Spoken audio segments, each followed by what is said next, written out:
Welcome, today in front of me Huawei Y5p, and I'll show you how to change the aspect ratio on this device's camera.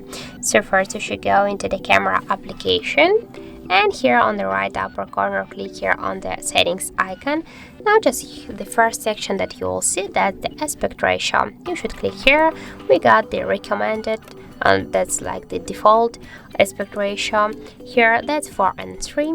Here we can switch our aspect ratio to the 1 and 1, as you can see, and also we can switch the aspect ratio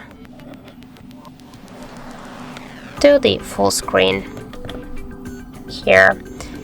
So as can you see, that's how to change the aspect ratio in our device camera. So that's it, thank you for watching, and if you find this video helpful, don't forget to leave a like, comment and to subscribe our channel.